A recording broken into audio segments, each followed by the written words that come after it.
हो गया खरी हो हमर यार मनावा तो एक बेर बात कर लगे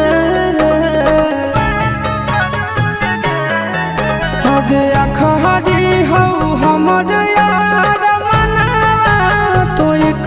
बेर बात कर लगे हो गे सोना यारवा हो भरती पटनवा में आके मुलाकात कर लेगे आगे सुना यारवा हो भरती